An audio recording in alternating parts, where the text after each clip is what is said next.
Hi, researchers. Over the last few sessions, we've been taking notes, thinking about the different text structures, and we've talked so far about boxes and bullets or main ideas and details. We've thought about sequential or chronological order, and we've also thought about compare and contrast.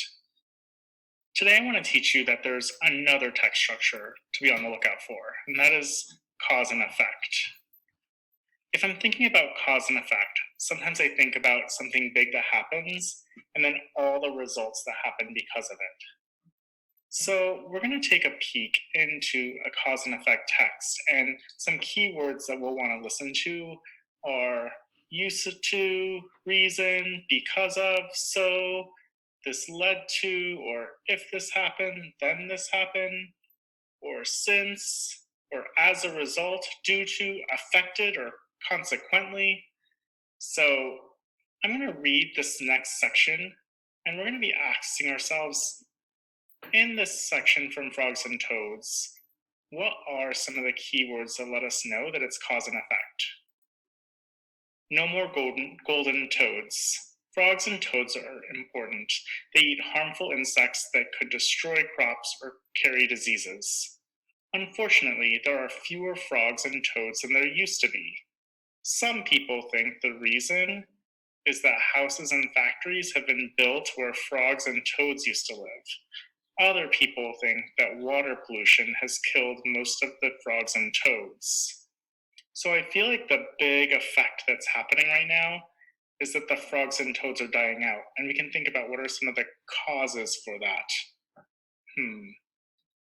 Will you pause the video right now and will you think to yourself, what are some of the different keywords that let us know that this is cause and effect?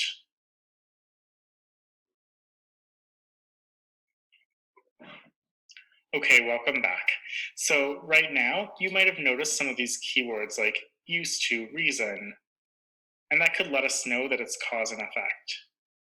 One way that I can take notes is I can think about it as almost a flow chart, and I could think about the frogs and toads that were disappearing, and the cause for that big effect was that houses and factories are taking away their habitat and where they live.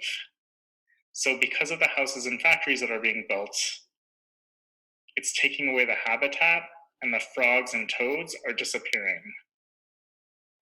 So as you go to read today, you'll want to be thinking about all these other text structures, but especially be paying attention for the causes and effects that you might be reading about.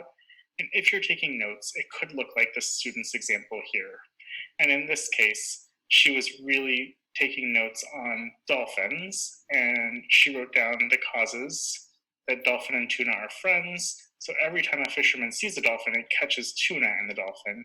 And the effect was that there's more and more dolphins that get caught, and that is bad because all those dolphins were getting caught in fishermen's nets.